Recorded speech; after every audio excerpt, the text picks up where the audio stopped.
Well, a couple of people asked me for an update on how the remodel was going on the Holiday Rambler. So, as you can see, flooring is coming along really well. We put all of this down last weekend. Well, I guess we'd done the bedroom a couple of weekends before. And so then we went through and pulled out the rotted floor, which I had in the previous video. Put the new subfloor in, which we'd painted, and just with this stuff, I can't remember what it's called, but someone on the RV forum had recommended it, and it does seem like it's very good. You can't really see the details now, of course, because it's all underneath the flooring, but I'll give you a couple of items for what we did, and hopefully it helps you. So, if you recall from the previous videos, and if you look at them, you'll see what I'm talking about here. But the rotted floor was basically all the way from underneath the slide on this rear portion of it, and then working its way through to under more or less where the pocket door goes for the bathroom. So I was really concerned about how getting this out was going to be, but it really wasn't bad at all. What I ended up doing was I cut a line from basically right around where that 45 goes forward and backward. And the significance of that line, and you probably can't see it from here, I guess maybe you can kind of see, but there's the floor mounted roller that the slide then slides on. And so that was just a good spot to cut it. I was able to get it pretty much the whole way out easily. Cut it up to around here, and then started cutting back from there. And essentially what I did was then I cut outward from just a little bit forward of this vent pipe. And then what I was able to do was essentially take the subfloor out in two sections.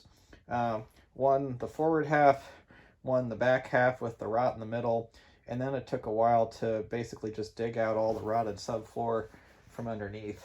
But all in all, it wasn't nearly as bad as I thought it was going to be. Over here was even easier because all of it was much more accessible. There wasn't the slide in the way. But still, what we ended up doing was basically just having two sections of new flooring that we put in, and then screwed down to the steel beams that make up the frame.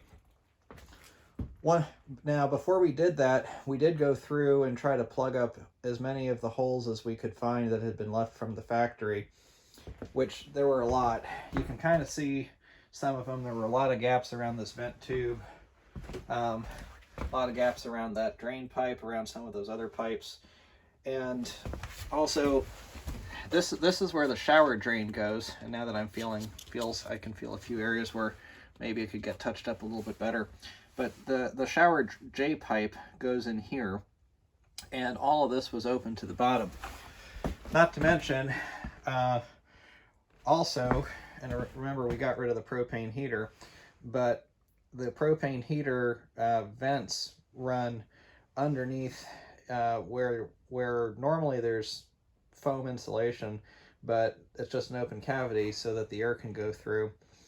And that included open holes basically about here and about there that go into the water bay area to heat that. Now, that's useful if you have the propane heater, of course, but since we're getting rid of that, we are going to have to do something different with it, but I think we'll be fine.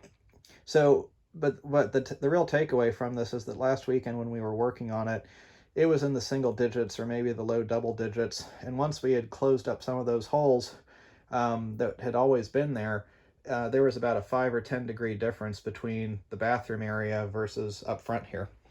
Now, of course, I haven't yet plugged up the holes that I need to from where the fridge used to be, so I need to get those done, but definitely very encouraging, and shows you how much it helps when you just get rid of some of the holes.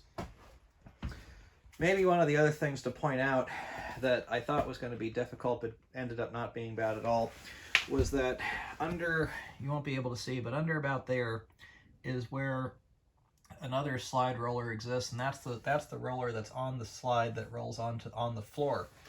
So I thought that was going to be really difficult to get flooring underneath. It wasn't at all. What I did do though, and you can kind of see in this area,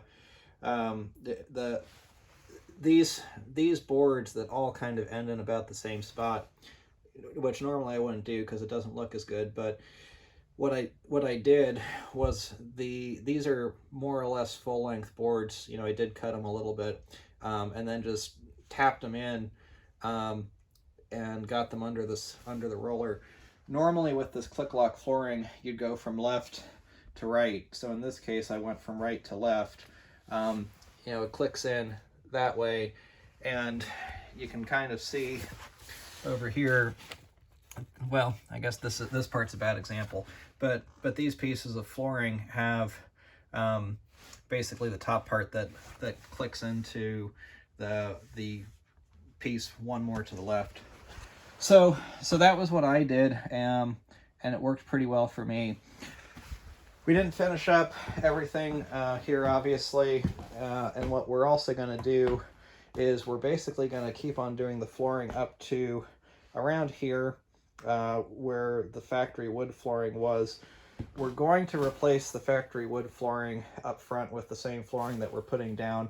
We're just not going to do it at the same time because we've got a whole lot of other stuff to get back together, and we want to get back on the road. And so this front area is still functional. It's not leaking. It's not posing a problem. So we'll just do it another time when we feel like having the RV down for another couple of weekends. So that's going to be what we do with it. But one other maybe update to mention, you can see this is the shower pan for the new shower that we are planning on putting in. It's, at first blush, it looks like it may have problems fitting. It's a 38-inch shower, and when we measured that, it fit, but we weren't able to measure this actual pan when we were at Lowe's. So you can see that it sort of curves out, and where these areas curve out and you have the largest cross section, that's where they're hitting a little bit. I think there's probably a way to make this work still, but it's something that I'm gonna mess around with after I've gotten the flooring done and a couple of the other things that need to get completed. The bathroom was always intended to be the last item, so I'll get to that later. Maybe only other thing I'd mention that I didn't do, yeah, I don't think I had this done in the last video. You can see I took out the TV cabinet. You know, these factory TV cabinets are kind of silly now because they were made for a big CRT television, which nobody has anymore. And I always hit my head on it getting in and out of the driver's seat. It drove me nuts. I hit my head really hard a few times. And so I took it out for two reasons. One, because I wanted to do something to change it, and two, because we're getting a residential fridge that I don't think will make it in with the cabinet in place. With it out, I think it'll be fine. But what I'm generally planning on doing is turning the TV cabinet into a subwoofer cabinet.